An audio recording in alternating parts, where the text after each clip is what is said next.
Ah, is this me? I can't tell.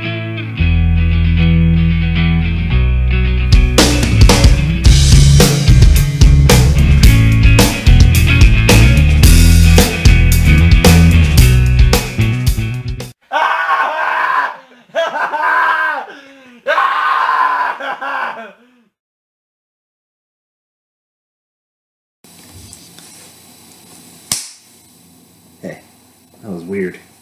Smacked my dick together and then you popped your head up. Hey! August Burns Red! They have a new album coming out. It's their 7th album. Technically, that's including that Christmas album they put out in like 2011, 12, whatever. It's called Found in Faraway Places. It comes out on Fearless Records June 30th, which is this Tuesday.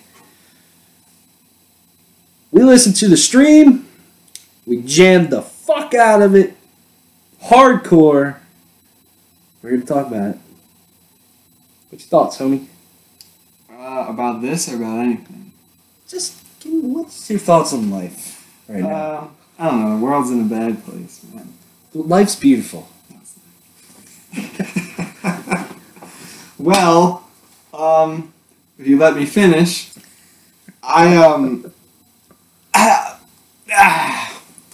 like 5-6 songs in, I exclaimed, I really like this album. Like, I really, really like this album. Because going into this, I didn't have, like, the biggest, best expectations. Because August Burns Red, you know, not to talk, poopy on them. But they have their style, you know. And, yeah, they have changed it a little bit over the years, but they still kind of have their style.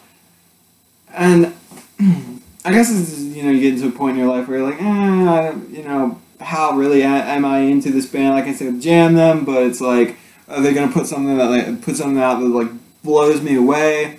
I don't really know. Like, you sort of become a bit complacent with it. So my expectations were like through the roof. So maybe halfway in, they were really surprising me. The Wake, I already listened to that song. That was the first song we released. Then like Martyr and Identity. Those songs are really, really cool. Classic August Burns Red stuff. That's just really cool, melodic, and nice, pleasant sounding music. That's just really, really cool. But then, long story short, I felt like the album kind of wore me down. Their last album, Rescue and Restore. They started doing this thing. They added like new stuff to it, like more instruments and having different parts and mixing it up. And what they would do a lot in that album, I was a bit unsure of that. It was cool, but they would just kind of stop in the middle of a song, or maybe in a bridge area, and just kind of stop everything and just have some kind of cool instrumental part. Which is cool. It's just you gotta put it in the right place, and you gotta use it, correctly. This album, I felt like after the first song, maybe, but like just about every song had this part where, or you listen to the song, maybe 2 parts in the same song. You're listening along and then just stop. And go through this instrumental part, like, oh, that's cool. And then I would pick it up, and I started building up, and stop. All right, this instrumental part. They would do it felt like every song. And where it's cool, it's just, it's like what they were doing was really cool, and then it's just you got to use it, sparingly and correctly to make it have more of an impact. And then later in the album, I felt like we're halfway through, maybe like songs 6, 7, 8, 9, 10, 6, 7, 8, 9, around those songs, it felt like there was this theme of like, they'll be playing the song, and then we'll get to the end, and then they would just jam it out at the end. Like, a few songs, it felt like they would just, let's just jam it out. Like, it felt like they were doing the same things. It's cool, and that's the one thing, I don't want to say I didn't like it, but it just wore me down, if you can get that. Just this and then it's like, kind of wearing me down. By the end of the album, it's like, I want one more song that's just they don't stop it and break into this like really cool, soft, relaxing sounding part. As weird as that sounds, like I don't want it to be relaxing. I want it to be like August Burns Red, the entire song, let's go. And then the very last song, we're listening to it, and then like boom, slow it down. I'm like, whenever you're ready to review it. Because this album is good, and I'm not going to take back what I said about this album being really good. It's just, I don't think I can listen to it all, constantly. Maybe I just have to be in the mood for it, And maybe it's kind of what I associate with August Burns Red, more upbeat stuff, upbeat music, and like really, driven songs, and that just driving fast. That's what I'm a bit used to. And this is cool. This is experimental, and like Tyler says, there's a progressive feeling to it, and it's really cool. And I like that part of it. It's just, I feel like they have to hone it a bit more. Jake sounded as good as ever. He kind of does this like singy scream thing now. And there were a couple parts on the album, I don't know who it was, but like actual singing, not just the singy scream where you hit those notes, like those like bass notes, and you kind of carry this, tune through the song. It could have been, I don't know, but the actual singing. I know one song had Jeremy from Day to Remember. Whatever his last name, Jerry McKinnon? Yeah. Had that guy. And yeah, I know he sang on one song, and then I didn't really like it because it was, I don't know, it's too much on it. But yeah, someone was singing, and it's kind of cool they're doing different things. And so, like I was saying, Martyr or Identity might be two of my favorite songs of this album. In Martyr, there was this really cool part later in the song, but there were a lot of cool parts in these songs. It just feels like after a while, this is a really cool part, but it begins to feel like a formula. When you get this and it goes into this part, and it's like, all right, that's cool. It's just you're kind of following this formula and inputting different factors into it. But it's still cool and it's different, but it feels formulated. Overall, yeah, I still don't take back what I said. I think it's a pretty good album. I'm going to get it. I was actually somewhat surprised, not to sound like a dick, like I thought it was going to be terrible or something, but, I thought this is a really good album. I really like some of these songs, and it's just not an album that I can just listen to all of it, like 10,000 times. I feel like that's just waterboarding, but occasionally a song here and there. That's kind of how I felt about Rescue and Restore. I can't really listen to the entire album. It's just a song here and there. And it's really cool in these parts where, the yelly parts and stuff of songs, like really emotional. I'm like, oh, yeah, it's cool. But I feel the same way about that album. I listened to it again the other day just to refresh my mind of it. And I listened to the first 7 songs, and towards the end, I'm just like, these songs just don't speak to me. Restart. So I agree with that. It just kind of wears me down. I hate to say it because, like I was saying, halfway in I'm like, this is really good, but it just kind of wore me down. Yeah. That's all of it. That's all she wrote. Also, they had the Wagon on I think Paul Wagner from Between the Buried and Me with his koalas. Fucking shredding some solos on Everlasting Ending. I believe it is track 7. It's great. The Wagon. Yeah. I got to bring in the Wagon. But I know they had Tommy on Constellations. Yeah, I forget which song was, but he was doing some stuff. That was pretty cool. Guess they're fans. Yeah. This is a much better album, I feel, than Rescue and Restore. Rescue and Restore was just... It was okay, in my opinion. Whereas Leveler and Constellations and it was just boom. Like they're still the 2 best August Burns Red albums, in my opinion. Just because the songwriting was extremely tight, the balance between breakdown and riffs were fucking great. They had that melody that August Burns Red has. Their songwriting wasn't super fucking chopped up. Just the riffing and the melodies and the guitars and the vocals were just like fucking amazing on those albums. And then they did Rescue and Restore, and it's like, it kind of started with Leveler, which, it begins with a C. What's the track with the groovy shit off of Leveler? It's like the second or third track, maybe. No. I forget. Carp Diem? Yes. I think, maybe.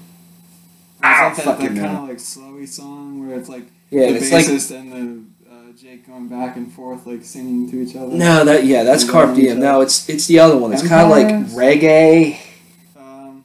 I could be totally wrong. Look it up. Correct me.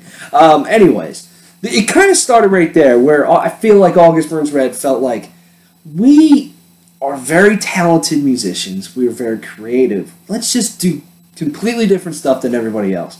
In Rescue and Restore, they brought some of that stuff in. Creative Captivity is one that really stands out off of that album. And it's really well done, where there's just a lot of different styles of music. Whatever.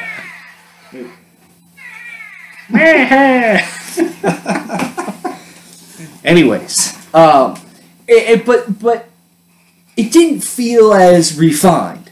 Here they do it basically every song. They open up with the track The Wake, which I love that song. It's heavy. It's got some thrashiness going on in there. It is a fucking great song. And then you get into every other song. And like Sam said, Cannon? Yes, that's it. Thank you. And every song feels very broken up. Almost to the point where sometimes it is completely unnecessary. And I take the track Everlasting Ending, to me, is the track that just stands out the most to me, of like, why did you need this type of middle section? This track was great, and then it came to the middle section. The middle section wasn't bad, but then after that was great. The solo from Paul Wagner and just everything after that was great. And it's like, did you really need that middle section? Like, it just didn't need to happen. Sometimes it's great. There's a track on here that has a very bluegrass type of style in the center of it. It's very random, but it's like, this is neat. One of them sounded very piratey. I was like, this is cool too. Sometimes it really works. Blackwood's another one that really stands out. I'm like, this is rad. And then, Martyr is another one where it was super soft and then there was a great solo over top of it.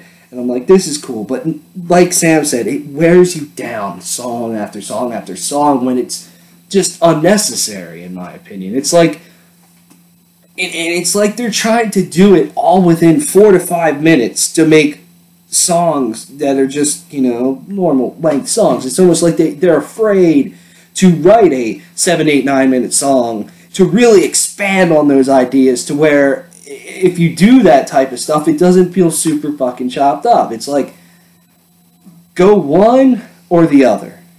Sometimes it's cool when you have both, but you don't need the heaviness, the riffs, the breakdowns, then this completely random section of different style of music, and then getting back to that stuff. Like, you don't need it in every song. It's like, what if you just took the randomness part and made it its own song and just expanded upon that whole style, and then it's this fun, unique song in the middle of your album or something, I don't know. Sometimes it really works, and other times it doesn't. And to me, that's the only thing wrong with this album, really. It's just how much it wears down on you. I mean, when it works, the songwriting is just fantastic on here. It basically takes what they tried to do with Rescue and Restore and just is so much better, in my opinion. And I do appreciate August Burns Red being appreciate it. Being different in the metalcore world. They're not just breakdowns and riffs. Well, there were a few parts. Some parts, yes. Yeah. They're very, old school, typical metalcore for sure. But they are trying different things sometimes, and that's awesome. So that's cool. And I mean, Jake sounds good but he's almost an afterthought vocally with his vocals on this album, just because the music, just the guitars and drums just stand out so much, and it feels like sometimes there's just not a lot of vocals in the songs. Sometimes I was thinking, like, I feel like this could work as an instrumental album, but I still feel like Jake brings enough to it that they can't do it without him, but it's good enough to stand on its own. Yeah, it's not that he sounds bad, it's just, I don't know. The music is so good. Yeah, exactly. So that's cool. Matt Greiner is an incredible drummer. He's one of the best drummers in metalcore. Maybe even metal, in my opinion, too. I mean, he's a fantastic drummer, just listening to him. And then watching him live, it's like, dude, yeah, this is cool. But the highlights are JB and Brent. Yeah. On guitar. I mean, those dudes are super talented. One thing that August Burns Red keeps alive in metalcore is solos. Dude, the soloing on here is so diverse and just incredibly well done. And then the riffs are really, they're very metalcore, but they're very melodic, very unique. They're thrashy at times, just sometimes they got some groove to them. The breakdowns are, that's where I feel, that's where the only part, guitar-wise, that I feel could just use some more improvement. But that's the thing, it's just like every breakdown you could possibly think of in the fucking world has been done. There's only a certain amount of ways that you can do a breakdown. It's like, so sometimes they just really work, and sometimes the flow into them is really strong. Sometimes they're very, we use the term champish. That's because, I don't know, that's a music venue close to us that's all those bands do is breakdowns the whole time. So a lot of them are very generic. So when we say that, we mean it's kind of a generic breakdown, like very generic. They're from Pennsylvania, and they look at August Burns Red, and they take like the most generic they suck everything that's generic, could possibly be generic, out of August Burns Red, and just magnifies that. That's the music scene around us in the metal world. Very few bands that stand out. I mean, August Burns Red, their hometown is fucking 30 minutes down the road from us, so that's kind of cool. Apparently someone lives in my development, too. One of the guy's sisters or something? I forget what it was. Actually, too, someone I work with knows one of the guitar players, too. Like, pretty good, too. Set you up on a date. Yeah, I know. Hey, we've met him before, too. Yeah, when Leveler came out, we went and got it signed poster. At the mall. Yeah. They were in our local FYE. There was that one lady that came on, what are you standing in line for? Yeah. It's like, August Burns Red, stand in front of me, you dingus. It's all these like things August Burns Red signing today. Yeah. What are you standing in line for? There's a bunch of dudes in like metal shirts. Right. I don't know, just because there's a line here. Yeah. Just join the line. Yeah. I thought this was the line to get into the store. Yeah. Anyways, this is a solid album, man. I find it very interesting to listen to. I mean, August Burns Red, it seems very progressive, some of these songs, but these songs seem to be too short to be very progressive. You know what I mean? It's like they're trying to be very progressive in 4 minutes. That just doesn't work. I mean, to me, to be a progressive band, you need time to flesh out your ideas. I don't know. That's just me. But this is a solid listen. From Shizzle. My nizzle. Got any thoughts, Brody?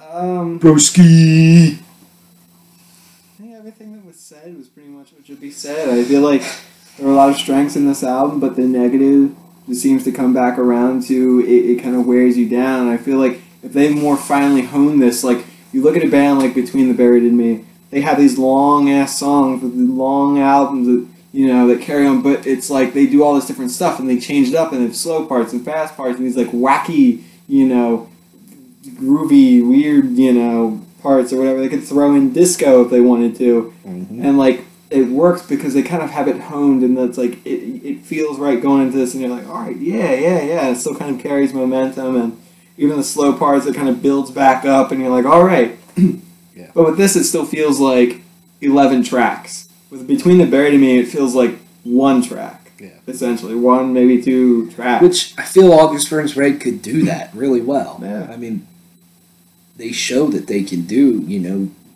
unique things. Just give yourself time, man. Don't try to fit a scene just because that's what you fucking started in. Yeah, check it out. Yeah, check it out. Steve Bull here. Telling you, if they're not don't fit in your scene, dummy. You gotta do your own thing. Check it out. Dr. Steve Bull here. Father Dan. Rondon Vellante, what would you give this out?